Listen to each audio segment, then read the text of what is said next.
Alright, let's talk mortgages because this is the tool that actually makes buying a home possible for most people. A mortgage is basically the bank saying, "We'll help you buy your dream home now, and you can pay us back little by little over time."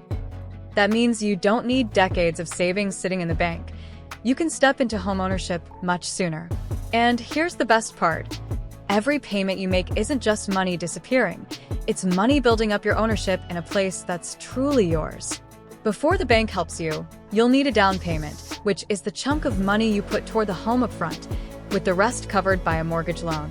For example, James and Sarah find their dream house for $300,000 and use their $60,000 savings as the down payment, leaving the bank to lend them the remaining $240,000. The amount you need varies. In the UK, the down payment is usually at least 5% of the property price, while in the US, it's often 3 to 5% of the property price, and in some cases, even 0%. That means you don't always need a huge pile of cash to get started. Owning a home feels much closer than you might think. Here's the best part. Instead of giving money to a landlord every month as rent, James and Sarah are now putting money into their own home. Rent just builds your landlord's wealth, but a mortgage builds yours. Now, mortgages come with two main types of interest rates. A fixed rate means the payment stays exactly the same every month. No surprises, which makes budgeting super easy. A variable rate changes with the market. It could be cheaper for a while, but it could also go up. In the US, you can lock in a fixed rate for the full 15 or 30 years, which gives total stability. In UK, fixed or variable rates usually only last a few years.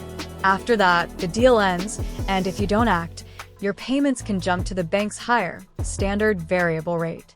That's why people either renew with the same bank or remortgage with another. The good news? You're not stuck with whatever your bank first offers.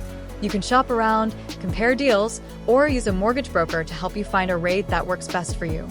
Then there's the amortization period. That's just the total length of your loan. If James and Sarah pick 15 years, their payments are bigger, but after 15 years, the house is 100% theirs, no bank. If they choose 30 years, the payments are smaller and easier, but it takes twice as long to fully own the home.